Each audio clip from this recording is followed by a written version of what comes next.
சிறுகடிக்க ஆசை சரியில்ல. டுடே பேஜில நம்ம ரேக்கா இருந்துட்டு, "இன்னைக்காச்சும் உன்னோட பதில நான் எதிர்பார்க்குறேன்" அப்படின்ற மாரி வந்து சொல்லிட்டு போயிடுறாங்க.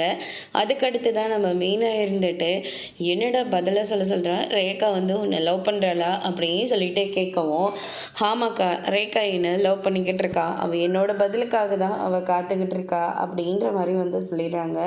"சரி, நீ என்ன பதில் சொல்லப் போற?" அப்படின்னு சொல்லிட்டு கேட்கவும், அதுக்கடுத்ததா, "மாமா, அக்கா, நீங்கள் எல்லாருமே இங்கே தான் இருக்கீங்க. அம்மா முதல் கொண்டு எனக்கு ரேகாவை ரொம்பவே பிடிச்சிருக்கு. அவங்க எல்லார்கிட்டேயும் சகஜமாக பழகுறாங்க. அவங்க பெரியவங்க, இவங்க சின்னவங்க, இவங்க வசதி இல்லாதவங்க, இப்படி என்றைக்குமே ரேகா வந்து யோசிச்சதே கிடையாது. ஒவ்வொன்றும் யார் யாருக்கு என்னென்ன விருப்பமோ அதை பார்த்து பார்த்து பண்ணிக்கிட்டு இருக்கு. எனக்கு ரேகாவை ரொம்ப பிடிச்சிருக்கு மாமா. நான் ரேகாவை கல்யாணம் பண்ணிக்கலான் இருக்கேன். நீங்கள் தான் எனக்கு ஹெல்ப் பண்ணணும்" அப்படின்ற மாதிரி வந்து சொல்லிக்கிட்டு இருக்காங்க. முத்து இதை கேட்டோன்னே பயங்கரமாக ஷாக் ஆகுறாங்க. "பரவாயில்ல சத்யா, எதுவும் சொல்ல மாட்டேன்னு நினச்சேன். ஆனால் கேட்ட உடனே பட்டுன்னு உன் மனசில் இருக்கிறத வெளிப்படையாக பேசிட்டேல்ல. இதில் இருந்தே உன் மனநிலைமை என்னன்னு எனக்கு புரியுது. உனக்கும் ரேகாவை ரொம்ப பிடிச்சிருக்கு போல இருக்கு. சரி, எல்லாமே நல்லதாக போனால் அதுக்கப்புறம் என்ன மறுபேச்சு?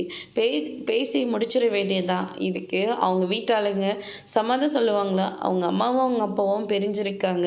ரேகா அவங்க அப்பா கிட்ட தான் இருக்குது. அவங்க அம்மாவோட நடவடிக்கை ரேகாவுக்கு பிடிக்காதனால அவங்க அம்மா பக்கமே அது போகிறதில்ல" அப்படின்ற மாதிரி வந்து சொல்லிட்டு இருக்காங்க. அதோட இன்னைக்கான பிரபா முடிச்சிருக்காங்க.